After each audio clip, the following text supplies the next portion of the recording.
پیغمبر خدا صلی الله عليه وسلم لحديثه کی صحیح ترغیب ده فرمایه ان اخوف ما اخاف عليكم الشرك الاصغر اوی که زۆر لە ئێوە دەترسم زۆر ئەترسم لێتان شەریک بۆ خوا بڕیاردانی بچووکە کە تاوانی گەورەیە. وتیانەی پێغەمبەری خوا صلی الله عليه وسلم شرکی بچووک چییە؟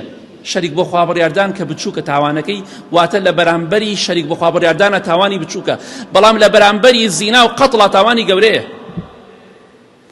فەرمووی ئەوەیە کە لە ڕۆژی قیامەتە کاتێک خوای گەورە پاداشتی چاکەکاران دەداتەوە بە چاکەکانیان. ئەوەی لە دنیادا چاکەی بۆ خوا ئەنجام داوە پاداشتی خۆی وەردەگرێ، خوا لەو کەسانەمان بگێڕێ.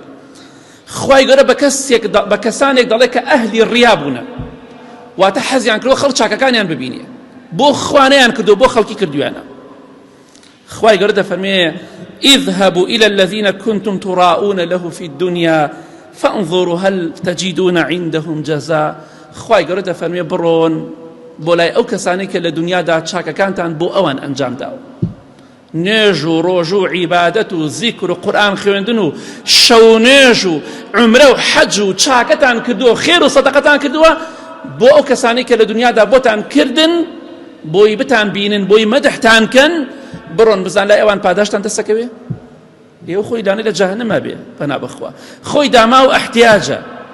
من چاکەیەک دەکەم بۆ ئەوەی ئێوە بمبینن، ئێوە لە من داماوترن، لە من احتیاجترن لە ڕۆژی قیامەتە. ئەی بۆ خوایەکی نەکەم کە هەموو شتێکی بەدەستە، نوێژەکەم بۆ خوا نەبێ، ڕۆژوو دەگرم بۆ خوا نەبێ، عومرە دەکەم بۆ خوا نەبێ، بۆچی بۆ غەیری خوا بێ کە بێتە بەڵایە بۆ قیامەت. کەواتە کاتێک کردەوەیەک چاکەیەک ئەنجامە دەی بۆ خوا ئەنجامی، دەزانیت بۆ خوا نیە وازی لێبێنە، وازی لێبێنە.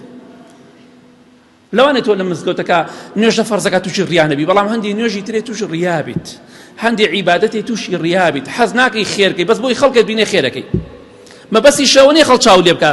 ئەگەر مەبەستێکت ئەوە بێ چاکە، بەس مەبەستت ئەوە بێ خەڵکی بڵێن سەخیە و دەستکراوەیە، ئەمە ترسناکێکەی پەنا بەخوای گەورە. کەواتە ئاگادار خۆت بە، خوای گەورە میهرەبان هەڕەشەی ئاگری کردو، هەڕەشەی تیاچوونی کردو لەو کەسانی کە ڕیابازن. فويل للمصلين الذين هم عن صلاتهم ساهون الذين هم يراءون.